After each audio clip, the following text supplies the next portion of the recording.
Hello guys and welcome here to my 700 subscribers special. I'm so happy and amazed since this is the second goal I managed to reach, exactly the same year of the 600 subscriber goal, so 2025. Today's special topic is my top 10 family basic games I played through my channel, explaining them and telling my impression about them. Let's go!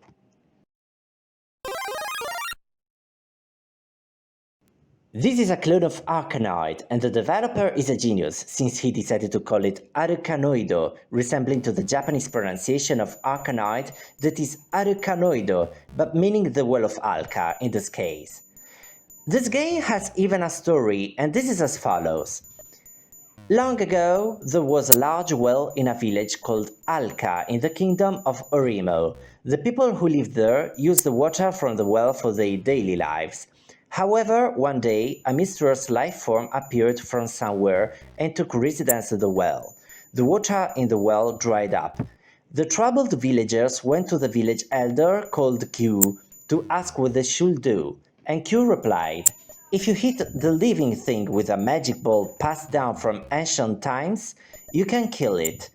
The villagers immediately took the magic ball and their rackets and headed to the well. Well, the goal of this game is not exactly to break every brick with the ball as in the original game, but you have to kill the mysterious life form inside the well. That's squared face to be clear.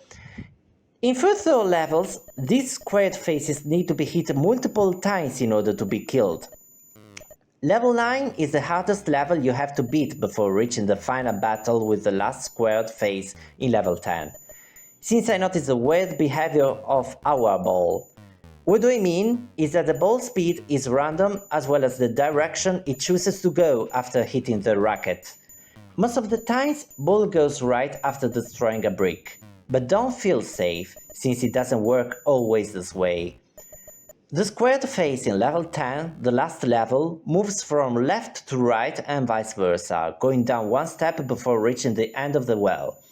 If you fail at killing him before he reaches the end of the well, the game is over no matter how many lives are left, but if you manage to kill him, you win the game.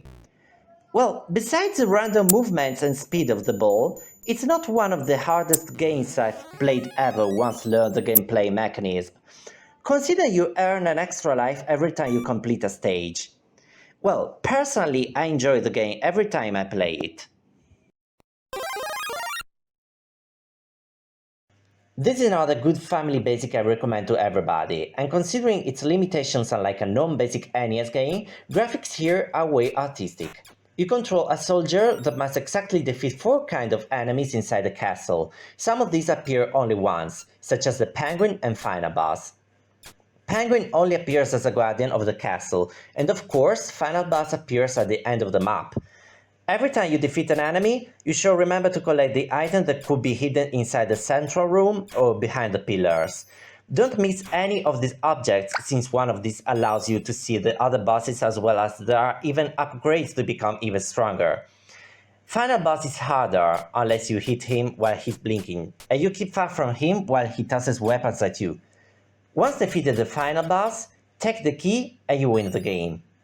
The ending translates as, "I'm Alicia, Fisardus' daughter. Tyramis escaped through the top of the tower.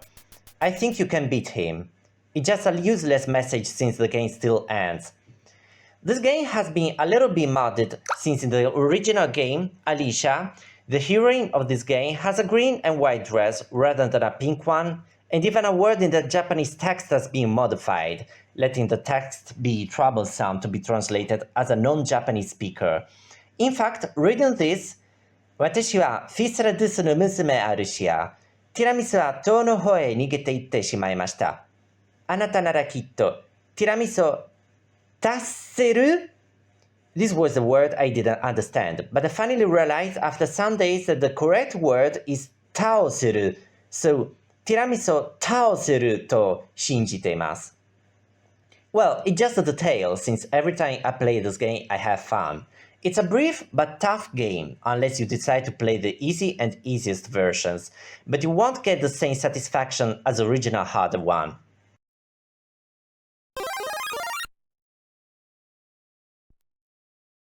This is somewhat like a beat-em-up game with the difference that you do not use punches and kicks, but both you and the opponent use its own weapons.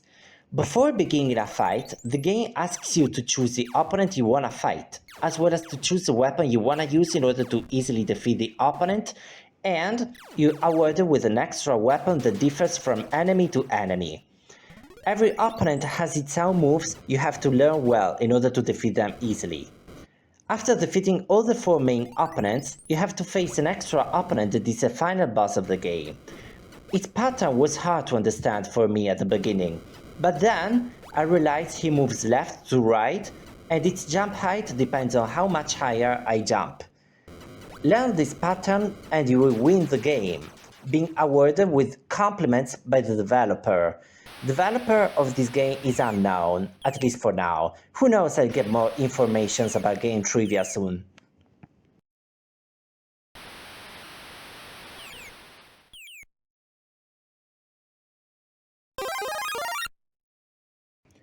This is an Othello style game, even though rules are changed a little bit, at least what I think. You are the black pawn and the opponent is white colored. You have to place your pawn near the opponent's one in order to change his color. Every time you place a pawn, it inverts the other pawn's colors in the adjacent gaps, no matter if it's white or black. Color is still inverted, so take care not to place your black pawn near another black pawn if you can do so. Winner depends on the number of pawns left once no more free gaps are available. Well, it's a good 5-minute pastime in my opinion.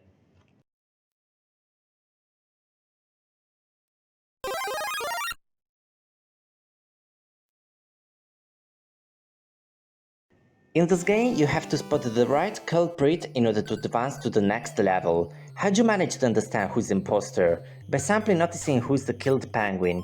When there are 2 or more penguins in a side, select the surviving penguin, since it is the imposter for sure. You lose a chance in 2 ways. 1. When all innocent penguins are killed. 2. When time runs out and you still didn't find the right imposter. Stop. Game is hard, but you earn an extra chance at every 1000 points.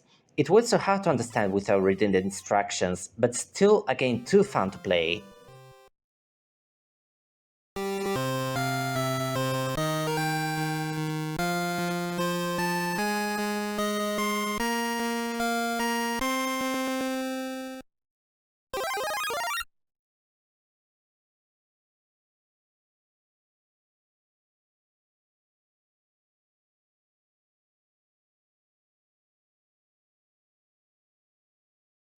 This is another game I couldn't manage to understand without reading the instructions, since line movements depend on the buttons you press.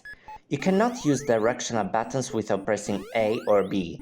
Depending on the button combination, he moves left, right, forward or backward, as well as he jumps higher or lower. For example, if you only press A or B, it jumps lower to the left or right depending on the button you press. But if you press left plus B or right plus A, it jumps higher in the wanted direction. If you want to jump without moving, you just need to press A plus B.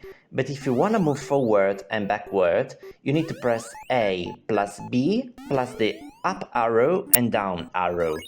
Well, controls are a mess, as you can notice. But with practice, you'll understand them soon, don't worry.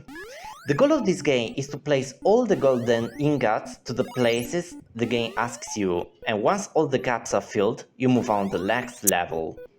There are exactly 3 ways to die in this game. 1. When you get hit by a bird. 2. When you fall off the edges of the screen. 3. When you get a grey ingot. It's a nice game, but bonus points are boring for me since they increase slowly.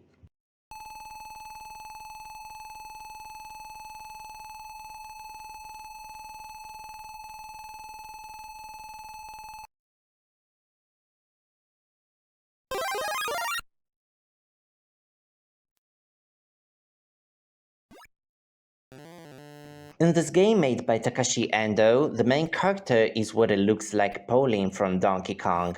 She must kill enough flies in order to reach the boss. Meanwhile, there's some stuff she must avoid at all costs.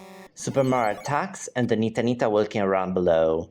If you touch a Mario attack, a fly, Nita Nita, and the boss with its attacks, you lose 1 life.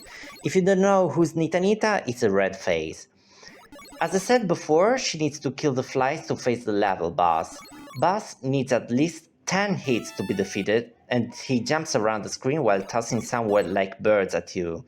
Birds cannot be killed, you just have to avoid them.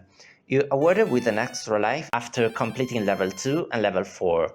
Level 6 is the last level, and you get the ending after completing it. Game doesn't restart from level 1, but it goes back to title screen.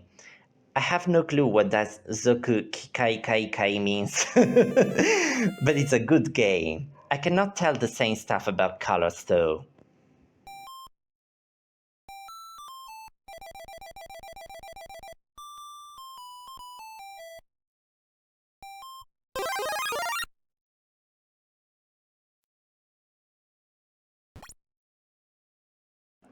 This game has been developed by the same developer of Zoku Kikai Kai Kai, so Takashi Endo, and you're a penguin that must reach the top of the screens by using his bows. Make one bow while jumping and land upon it. Jump again and make another one in order to climb the sky. Of course, you can land on the soil platforms. These bows can even kill the enemies too, but what I recommend is just to go forward, trying to do not keep yourselves in danger. This game has 5 levels, and each enemy has a different behavior depending on the level you are. It's neither impossible nor that easy.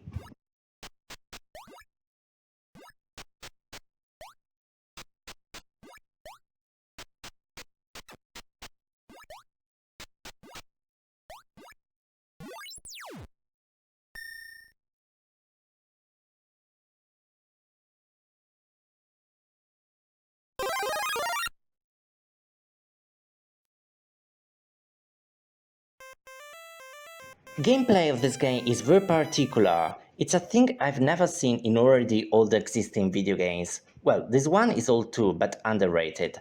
What you have to do here is to collect all flags while escaping from Nita Nita. Touch Nita Nita and you have 1 life lost as a penalty.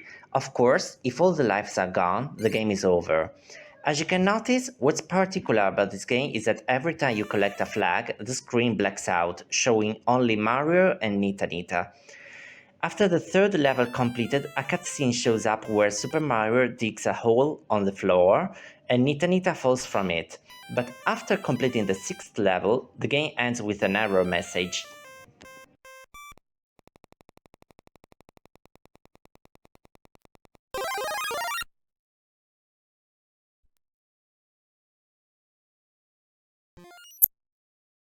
What you have to do in this game is to shoot your laser to your opponent. Your opponent needs at least 10 hits to be destroyed, but watch out not to be hit yourself by the opponent's laser. You die in a single hit. Every time you complete a level, the enemy ship goes down 1 step until it gets closer to you.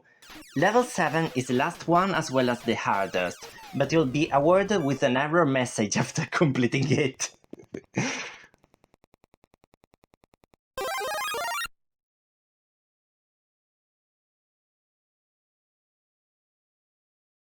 Okay guys, this is my top 10 family basic games. I'm sure I'll play new family basic games soon, and a big thanks everybody for the umpteenth time for supporting me.